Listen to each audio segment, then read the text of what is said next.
I think we will find weapons of mass destruction. I think it's important that we do. And we didn't. Well, we did, but they didn't count. Confused? There's a lot of things that don't make sense about the Iraq War.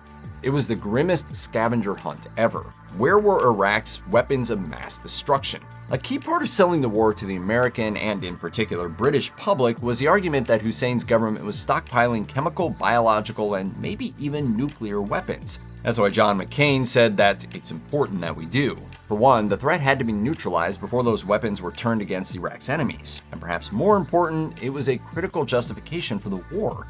But the thing is, when the boots hit the ground, there was nothing there. We did not find stocks of either chemical or biological weapons. The simplest explanation, also the most convenient for the Allies, is that Iraq chucked the weapons like so many hot potatoes into friendly Syria. It's not like Hussein was morally opposed to WMDs. He used poison gas against the independence-minded Kurds to the north, after all. But there was no evidence of WMDs being moved out of Iraq. No evidence, no smoking gun, no potential mushroom cloud. There are other possibilities. Maybe hawkish factions in the US and UK governments cherry-picked evidence supporting the presence of WMDs to spook the public and get them on board with the idea of an invasion. Or maybe UK and US intelligence operatives wanted Hussein gone, so they concocted reports of WMD development to bring the hammer down. So were Iraq's WMDs ever real?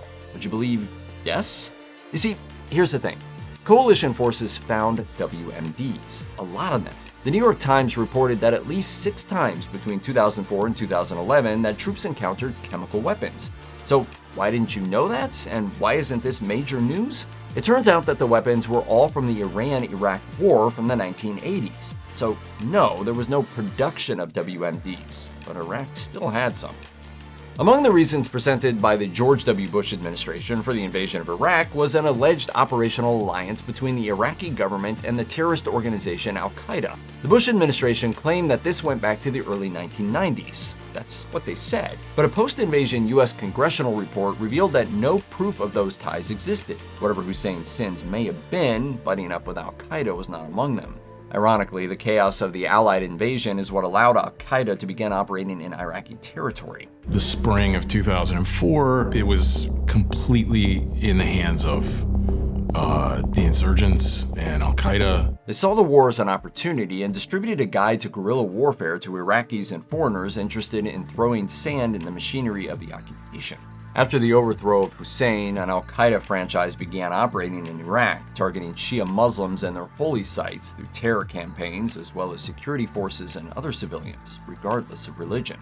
Once al-Qaeda occupied territory in Iraq, it rebranded itself as the Islamic State, or ISIS, terrorizing Iraqis and Syrians in its usurped territory and inspiring attacks in Europe and North America. So this is interesting.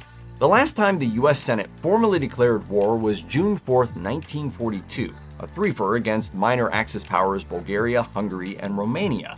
That's pretty weird when you consider that since then we've fought North Korea and China, Vietnam and its neighbors, Afghanistan and Iraq twice, Panama and Grenada, among others. But these weren't, by strict definition, wars. Instead, Congress uses authorizations of military force or just shrugs and allows itself to be bypassed altogether. So when is a war not a war, and maybe more importantly, why?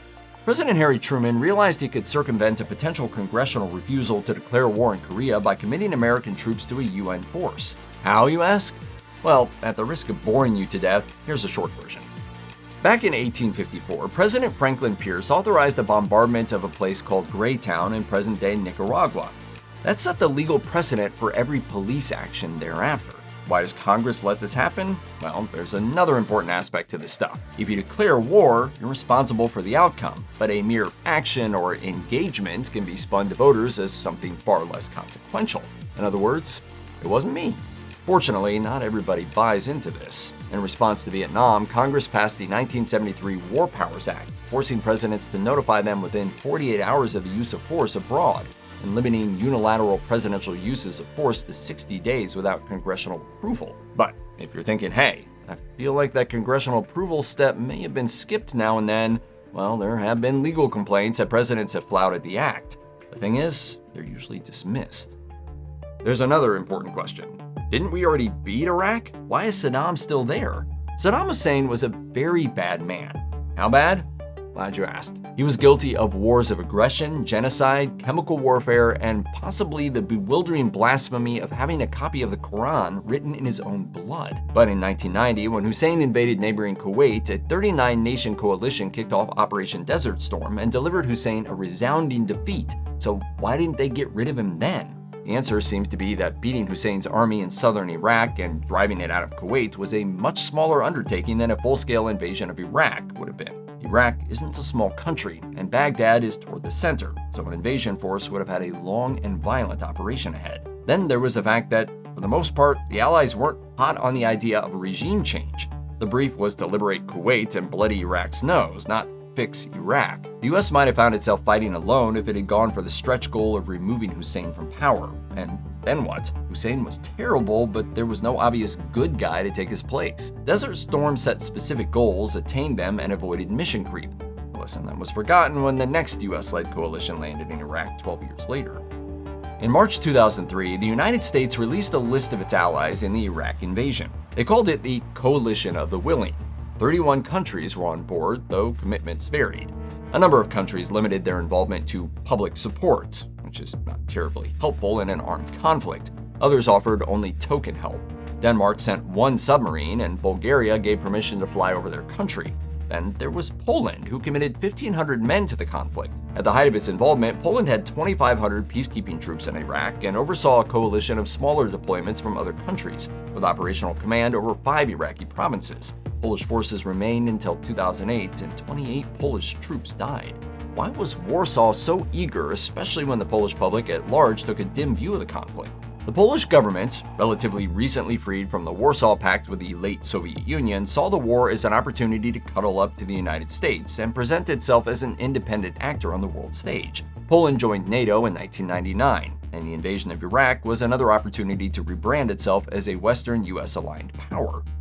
Hussein kept his vicious grip on the Iraqi state via the Ba'ath Party, a political organization that leaned socialist, advocating for a single Arab state and tight top-down control. After the fall of Hussein, the occupation forces prioritized the de-baathification of the country, basically washing away the Ba'ath Party members from positions of public trust and dismantling the party organization.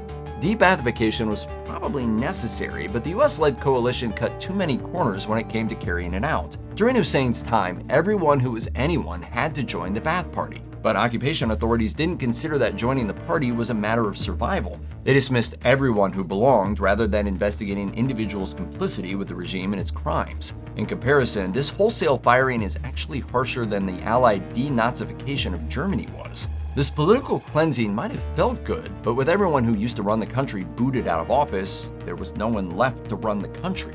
There'd be buildings on fire. The fires would just have to burn themselves out because there was no fire department. School staff and education administrations were hollowed out, the state was unable to carry out some of its basic functions, and people who had grudgingly gone along with the Hussein regime resented the new authorities.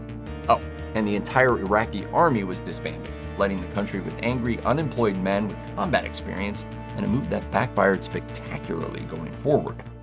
So, how many people died in Iraq as a result of the war? That question is difficult to answer definitively, not just because war is chaos, but because to answer it, researchers need to define what it means to have died because of the war. This may sound like hair splitting, but the actual definition of a war death depends on the methodology and choices made by the individual organizations tracking the violence. The nonprofit Iraq Body Count gives a range of 187,499 to 211,046 civilian deaths specifically from violence, excluding both military personnel and people who died because of secondary factors like displacement or illness. The range is given because the organization acknowledges that, again, given the disorder inherent in wartime, reports may be inaccurate, missing, or duplicated. A different 2013 study estimated 461,000 dead based on household surveys, but it included people who hadn't died directly from violence. Given the failure of state functions and medical systems as well as stress, the study includes some deaths from illness and allows that some deaths among people who fled Iraq could be assigned to the war's total. An even grimmer study by Brown University attempts to tally the total dead of indirect and direct causes in all post-9/11 US-led wars. This estimate stands at over 4.5 million deaths from all causes, a number that continues to rise. Iraq is about the size of California, and in 2003 it was home to just under 27 million people, a few million more than Texas had at the time.